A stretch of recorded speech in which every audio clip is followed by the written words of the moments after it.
Hi guys, maayong adlaw. So mao ni nakapait guys no sa bindo machine guys or kanang atong negosyo guys is wife ay murag tagilid na jud ang income guys. Labi na gani guys kanang nagakuan ta guys, naga porsyento lang ta guys. Nagabutang lang ta sa mga balay-balay ba.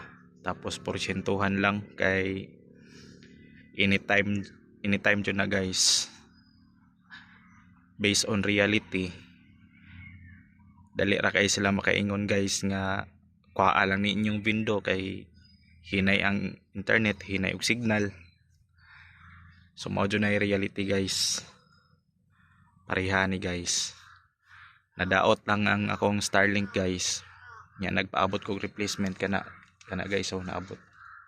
O na ang replacement nako guys, nakita ba na ninyo kana sa atop. Kato guys, replacement na guys. So for the meantime katong guba nagkuan kog balik kog sim base. So daghan na kay reklamo, hinay daw. So normal man ang hinay kay sim base raman. So dili lang jud sila makasabot sa toa guys no. Ilang gipatanggal. So wala tay mabuhat, tanggal pud ta largo. So sa pila ka tuig or bulan nilang kuan nakabenepisyo mo po sila guys. Kay labi na naay profit sharing, libre pang kuryente, libre pang internet, usahay duha pa ka cellphone. So mao na guys ang reality sa window business.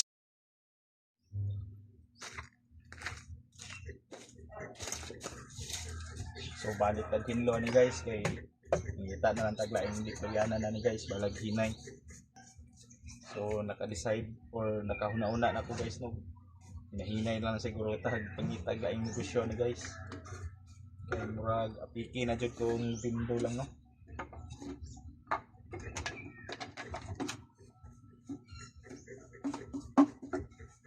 So mao na nakapait guys basta ingani atong negosyo guys. Window kay anytime pwede mawala na negosyo. So ato na lang ning hinloan ni atong window machine mga idol, may na lang initaod na to mga idol, hinlo na pud tanawon mga idol no.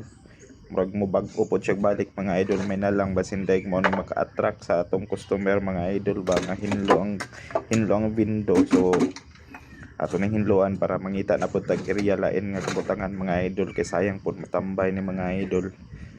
So nga na dyan ang reality mga idol no, basta mag window machine man mga idol, kung hinay tanggal largo, kung kusog pulihan pud nila largo. So para mapulihan pud atong kag-uol mga idol, harvest na lang pud ta diri gamay mga idol, bahala ginagmay ra ning sulod diri mga idol, basta naalang ta ipanggasto sa atong mga expenses mga idol no. So nga ni ra gud mga idol oh.